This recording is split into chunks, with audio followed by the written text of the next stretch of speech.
Assalamualaikum warahmatullahi wabarakatuh. Perkenalkan, nama saya Anggak Hidayat, Prodi Manajemen Fakultas Ekonomi dan Bisnis Universitas Muhammadiyah Palembang. Di sini saya akan menjelaskan materi tentang wawasan Nusantara sebagai geopolitik Indonesia. Wawasan Nusantara adalah bagaimana suatu bangsa memandang tanah air beserta lingkungannya menghasilkan wawasan nasional. Wawasan nasional itu selanjutnya menjadi pandangan atau visi bangsa dalam menuju tujuannya.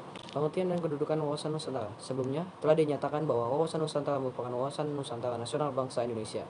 Lebih jelasnya lagi, wawasan nasional ini dimaksud dijadikan sebagai wawasan dalam penyelenggaraan pembangunan untuk mencapai tujuan nasional. Pengertian wawasan Nusantara.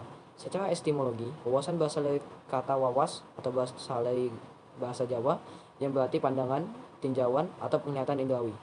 Hakikat wawasan Nusantara. Hakikat wawasan Nusantara adalah kesatuan wilayah. Dalam GBHN disebutkan bahwa hakikat Nusantara diwujudkan dengan menyatakan kepulauan sebagai satu kesatuan politik, satu kesatuan ekonomi, satu kesatuan budaya, dan satu kesatuan pertahanan keamanan. Kedudukan wawasan Nusantara. Wawasan Nusantara berkedudukan sebagai visi bangsa. Visi bangsa Indonesia ialah menjadi bangsa yang satu dengan wilayah yang satu dan utuh pula. Belakang konsepsi wawasan Nusantara. Latar belakang atau faktor yang mempengaruhi tumbuhnya konsepsi wawasan Nusantara adalah sebagai berikut: aspek historis, aspek geografis dan sosial budaya, aspek geopolitik, dan kepentingan nasional. Segi historis atau sejarah. Dari segi sejarah, bangsa Indonesia menginginkan menjadi bangsa yang satu bersatu demi wilayah yang utuh karena dua hal, yaitu kita pernah mengalami kehidupan sebagai bangsa yang terjajah dan terpecah, kita pernah mengalami memiliki wilayah yang terpisah-pisah. Segi geografis dan sosial budaya. Dari segi geografis dan sosial budaya, Indonesia merupakan negara bangsa dan wilayah bangsa yang unik, serta bangsa yang heterogen. Keunikan wilayah dan heterogenitas bangsa menjadi bangsa Indonesia belum memiliki visi untuk menjadi bangsa yang bersatu dan utuh. Segi geopolitik dan kepentingan nasional. Geopolitik adalah istilah yang pertama kali dikemukakan oleh Friedrich Ratzel sebagai ilmu bumi politik. Untuk bangsa Indonesia, orang yang pertama mengikat geopolitik dengan bangsa Indonesia adalah Insinyur Soekarno pada pidatonya di hadapan sidang BPUPKI tanggal 1 Juni 1945. Wawasan Nusantara sebagai geopolitik Indonesia. Geopolitik sebagai ilmu bumi politik. Geopolitik ada ilmu yang mempelajari hubungan faktor-faktor geografi, strategi, dan politik suatu negara. Sedangkan implementasinya diperlukan suatu strategi yang bersifat nasional.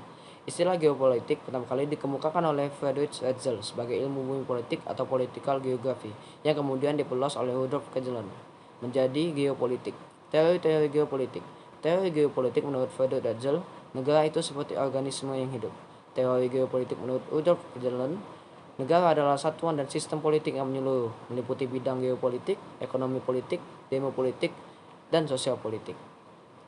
Geopolitik menurut Karl Haushofer, jika jumlah suatu penduduk wilayah negara semakin banyak, tidak sebanding lagi dengan luas wilayah, maka negara tersebut harus berupaya memperluas wilayahnya sebagai Lebensraum bagi warga negara. Paham geopolitik bangsa Indonesia. Bagi bangsa Indonesia, geopolitik adalah kebijakan dalam rangka mencapai tujuan nasional dengan memanfaatkan keuntungan letak negara geografis berdasarkan pengetahuan ilmiah tentang kondisi geografis tersebut.